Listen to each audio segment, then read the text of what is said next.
ನಮಸ್ಕಾರ. ನಾವೊಂದು ಭವ್ಯವಾದಂಥ ಶಿಲಾಮಹಲ್ ಅನ್ನೋ ಒಂದು ಬಂಗ್ಲೆ ನಿರ್ಮಾಣ ಮಾಡಿದ್ದೀವಿ.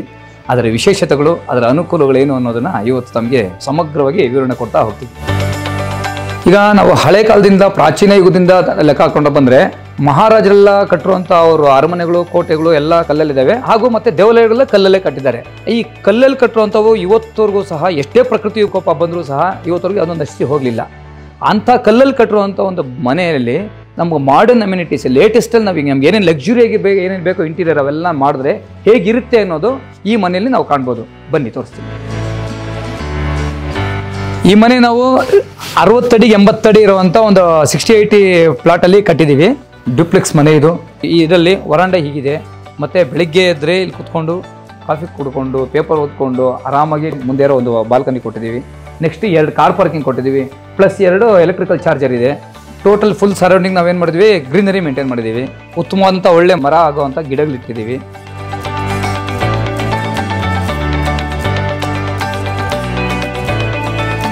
ಇಂಥ ಮನೆಗೆ ಸಂಬಂಧಪಟ್ಟಂಗೆ ನೀವು ಒಳಗಡೆ ಬಂದರೆ ಒಳಗಡೆ ಯಾವ ರೀತಿ ಮಾಡಿದ್ದೀವಿ ಅಂತ ನಿಮಗೆ ವಿವರಣೆ ಕೊಡ್ತಾ ಹೋಗ್ತೀನಿ.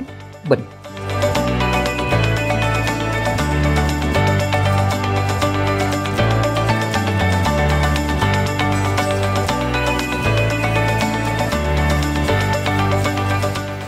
ಈಗ ಮನೆ ಒಳಗಡೆ ಕಾಲಿರ್ತಾ ಇದ್ದಂಗೆ ಸ್ವಲ್ಪ ಮನೆ ಶಾಂತಿಯುತವಾದಂಥ ವಾತಾವರಣ ಇರಬೇಕು ಅಂತ ಹೇಳ್ಬಿಟ್ಟು ನೀಟಾಗಿ ಬುದ್ಧನ ವಿಗ್ರಹವನ್ನು ನಾವು ಸ್ಯಾಂಡ್ಸ್ಟೋನ್, ಪ್ಯೂರ್ ಸ್ಯಾಂಡ್ಸ್ಟೋನಿಂದ, ಯಾವುದೇ ಆರ್ಟಿಫಿಷಿಯಲ್ ಇಲ್ಲ, ಸ್ಯಾಂಡ್ಸ್ಟೋನಿಂದ ಒಂದು ನಿರ್ಮಾಣ ಮಾಡಿದ್ದಾಯಿತು.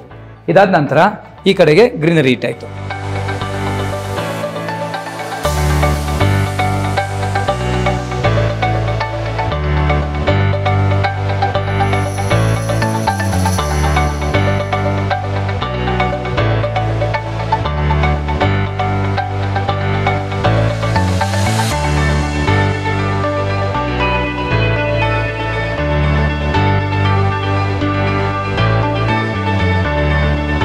ನೋಡಿ, ಈಗ ನೀವು ಕಾಣ್ಬೋದು, ಈ ಪಿಲ್ಲರು ಸಾಮಾನ್ಯ ಬಹುಶಃ 2.5 ಅಡಿ ದಪ್ಪದ ಪಿಲ್ಲರ್ ಇದು.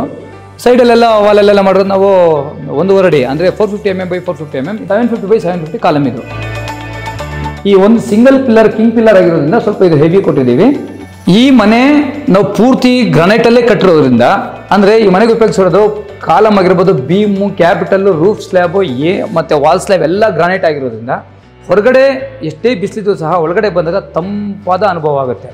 ಮತ್ತು ಹೊರಗಡೆ ಒಂದು ವೇಳೆ ಚಳಿಗಾಲದಲ್ಲಿ ಅತಿ ಹೆಚ್ಚಾಗಿ ಇರೋಂಥ ಶೀತ ಇದ್ದಾಗ ಒಳಗಡೆ ಬಂದರೆ ಉಷ್ಣ ಇರೋ ರೀತಿ, ಅಂದರೆ ನಮಗೆ ಬೆಚ್ಚಗಿನ ವಾತಾವರಣ ನಮ್ಗೆ ಅನಿಸುತ್ತೆ.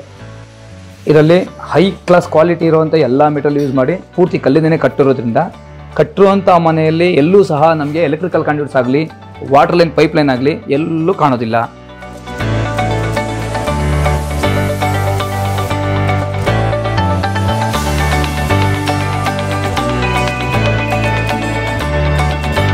ಈಗಿನ ಎಲ್ಲ ಮನೆಗಳಲ್ಲೂ ಮಾಡ್ಯುಲರ್ ಕಿಚನ್ ಅನ್ನೋದು ಸಾಮಾನ್ಯ. ಹಾಗಾಗಿ ಈ ಮನೆಯಲ್ಲಿ ಉತ್ತಮವಾದಂಥ ಮಾಡ್ಯುಲರ್ ಕಿಚನ್ ಕೊಟ್ಟಿದ್ದೀವಿ. ಕಿಚನ್ಗೆ ಏನೇನು ಬೇಕಾಗುತ್ತೋ ಎಲ್ಲ ರೀತಿಯ ಎಲೆಕ್ಟ್ರಾನಿಕ್ ಐಟಮ್ಸು ಇದೆ.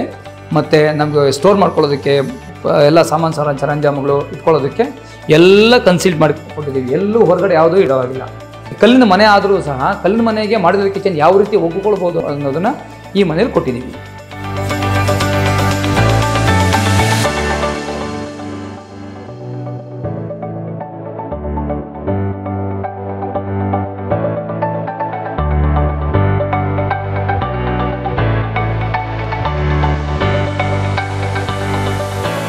ಈ ಮನೆಯಲ್ಲಿ ಮಾಡಿರೋಂಥ ಎಲ್ಲ ಎಲೆಕ್ಟ್ರಿಕಲ್ ಐಟಮ್ಸು ಸಹ ಟೋಟಲ್ ಆಟೋಮೇಟ್ ಮಾಡಿದ್ದೀವಿ. ಮತ್ತು ಇದರಲ್ಲಿರುವಂಥ ಎಲ್ಲ ಯಾವುದೇ ಕಾಂಡ್ಯೂಟ್ಸು ಎಲ್ಲೂ ಸಹ ನಮ್ಗೆ ಕಾಣದೇ ಇರೋ ರೀತಿ ಕನ್ಸೀಲ್ ಮಾಡಿದ್ದೀವಿ. ನೋಡಿ, ಇದು ಯುಟಿಲಿಟಿ. ಇದು ಇಲ್ಲಿ ನಿಮಗೆ ವಾಷಿಂಗ್ ಮಿಷಿನು, ಡಿಶ್ ವಾಷರ್ ಎಲ್ಲ ಕೊಟ್ಟಿದ್ದೀವಿ. ಈ ಮಳೆಗಾಲದಲ್ಲಿ ಬಟ್ಟೆ ಒಣಸ್ಕೊಳ್ಳೋದಕ್ಕೂ ಜಾಗ ಬೇಕು ಅಂತ ಇದಕ್ಕೆ ಸಪ್ರೇಟ್ ಪಾರ್ಟ್ ಮಾಡಿ ಇಲ್ಲಿ ಕೊಟ್ಟಿದ್ದೀವಿ.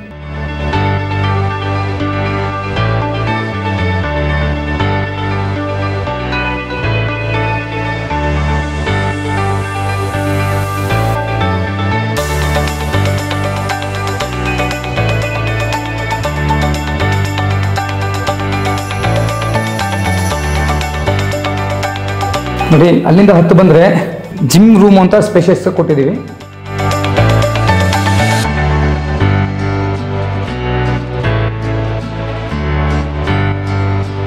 ಮತ್ತು ಇದು ಡಬಲ್ ಹೈಟ್, ಲಕ್ಸುರಿಯಸ್ ಕಾಣುತ್ತೆ ನಮ್ಗೆ ಇಲ್ಲಿ.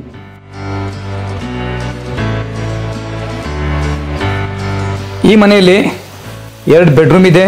ಇದು ಲಕ್ಸುರಿ ಆಗಿರೋಂಥ ಒಂದು master bedroom.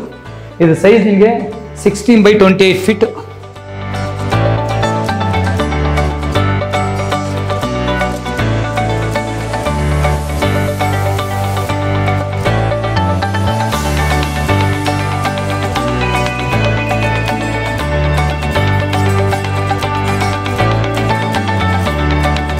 Sixteen feet by 14 feet ಅಷ್ಟು ದೊಡ್ಡದಾದಂತಹ ಒಂದು ವಾಶ್ರೂಮ್ ಮತ್ತು ವಾರ್ಡ್ರೋಬ್ ಏರಿಯಾ ಕೊಟ್ಟಿದ್ದೀವಿ. ವಾಕಿನ್ ವಾರ್ಡ್ರೋಬ್ ಇದೆಲ್ಲ ಸ್ಪೇಷಿಯಸ್ ಇರುತ್ತೆ. ನಿಮ್ಮ ಅಗತ್ಯಕ್ಕೆ ತಕ್ಕನಾಗಿರೋ ಎಲ್ಲ ವಸ್ತುಗಳು ಇದರಲ್ಲಿ ಇಟ್ಕೊಳ್ಬೋದು. ಮತ್ತು ವಾಶ್ರೂಮ್ ಬಂದರೆ ಬಹುಶಃ ಈ ಕಲ್ಲಿನ ಮನೆಯಲ್ಲಿ ಇದೆಲ್ಲ ಲೇಟೆಸ್ಟ್ ಅಮ್ಯುನಿಟೀಸಲ್ಲಿ ಏನೇನು ಕೊಡಬೇಕು ಅನ್ನೋದು ಮುಖ್ಯವಾಗಿರೋ ಚಾಲೆಂಜಿಂಗ್ ಜಾಬ್ ಇದೆ. ಆದರೂ ಸಹ ಉತ್ತಮವಾದಂಥ ಕಮೋಡು, ಸಿಂಕು ಮತ್ತು ಒಂದು ಲಕ್ಸುರಿ ಆಗಿರುವಂಥ ಒಂದು ವಾಶ್ರೂಮ್ ಏನೇನು ಬೇಕಾಗಿದೆಯೋ ಅದು ನಮಗೆ ಬಾಡಿ ಜೆಟ್ಸ್ ಆಗಿರ್ಬೋದು, ಮತ್ತು ರೈನ್ ಶವರ್ ಆಗಿರ್ಬೋದು, ಮತ್ತು ಜಕೂಸಿ ಆಗಿರ್ಬೋದು, ಇವೆಲ್ಲ ಇದರಲ್ಲಿ ಕೊಟ್ಟಿದ್ದೀವಿ. ಮತ್ತು ಇದರಲ್ಲಿ ಯಾವುದೇ ಆಗಲಿ ವಾಟರ್ ಲೀಕೇಜ್ ಆಗಲಿ, ನಿಮಗೆ ಸ್ಯಾನಿಟರಿ ಆಗಲಿ ಯಾವ ಪೈಪ್ಸ್ ಏನೂ ಹೊರಗಡೆ ಎಲ್ಲೂ ಕಾಣೋದಿಲ್ಲ. ಅಷ್ಟು ಪರ್ಫೆಕ್ಟಾಗಿ ನೀಟಾಗಿ ಸ್ವಚ್ಛವಾಗಿ ಇನ್ಸ್ಟಾಲ್ ಮಾಡಿದ್ದೀವಿ.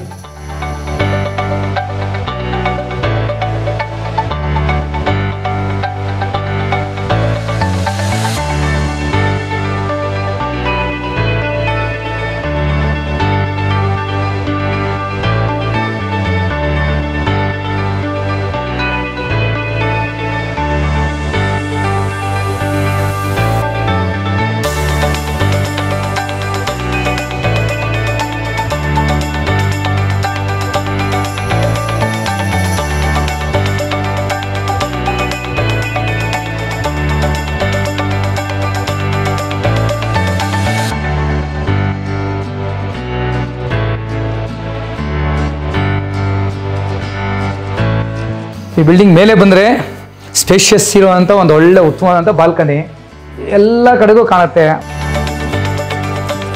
ಬಾಲ್ಕನಿಯಲ್ಲಿ ಬೋರ್ ಆಗಬಾರ್ದಂತ ನ್ಯಾಚುರಲ್ ಆಗಿರೋಂಥ ಗಿಡ ಇಟ್ಟಿದ್ದೀವಿ. ಈ ಬಿಲ್ಡಿಂಗ್ ಕಟ್ಟಬೇಕಾದ್ರೆ ನಾವು ಯಾವಾಗ ಒಂದು ಸರಿ ಎಕ್ಸ್ಕವೇಷನ್ ಮಾಡ್ತೀವಲ್ಲ, ಎಕ್ಸ್ಕವೇಷನ್ ಮಾಡಿದ ನಂತರ ಫುಟಿಂಗ್ ಹಾಕ್ತೀವಿ. ಆ ಫುಟಿಂಗ್ ಸಹ ಕಲ್ಲು ಆಗಿದ್ದಾದ್ಮೇಲೆ ಆ ಫುಟಿಂಗ್ ಮೇಲೆ strap Bhim, next plinth Bhim,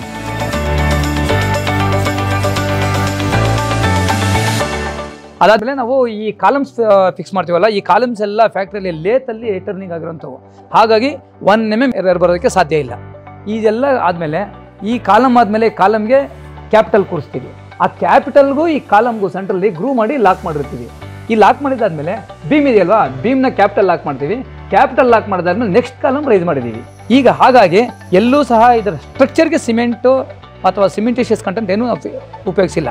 ಮತ್ತು ಕೆಲವೊಂದು ಎಲ್ಲಿ ವಾಯ್ಡ್ಸ್ ಬರುತ್ತೆ ಆ ವಾಯ್ಡ್ಸ್ಗೆ ಬೇರೆ ಗ್ರೌಟಿಂಗು ಕೆಲವೊಂದು ಮೆಟೀರಿಯಲ್ ಯೂಸ್ ಮಾಡಿದ್ದೀವಿ. ಅಷ್ಟು ಬಿಟ್ಟರೆ ಮತ್ತು ಈಗ ಇದೆಲ್ಲ ಪಾರ್ಟ್ ನಾವು ಮಾಡಿದ್ರೂ ಸಹ ಈ ಬಿಲ್ಡಿಂಗ್ ಟೋಟಲ್ ಒಟ್ಟಾರೆ ಸಿಂಗಲ್ ರಾಕ್ ಆಗಿದೆ. ಆ ರೀತಿ ಇಂಟರ್ಲಾಕ್ ಮಾಡಿದ್ದೀವಿ.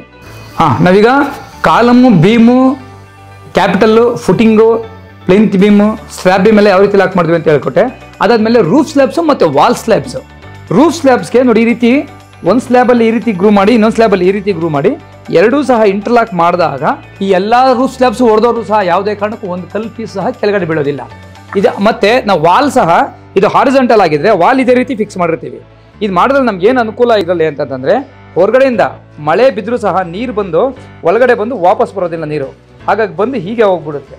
ಮತ್ತು ಲೀಕೇಜು ಸಹ ಯಾವುದೇ ಕಾರಣಕ್ಕೂ ಈ ವರ್ಷ ಇಷ್ಟೆಲ್ಲ ಮಳೆ ಬಂದರೂ ಸಹ 1 ಡ್ರಾಪ್ ಲೀಕೇಜ್ ಆಗಿಲ್ಲ ಈ ಬಿಲ್ಡಿಂಗಲ್ಲಿ. ಆ ಬಿಲ್ಡಿಂಗಲ್ಲಿ ಅದೊಂದು ಮುಖ್ಯವಾದಂಥ ವಿಶೇಷ.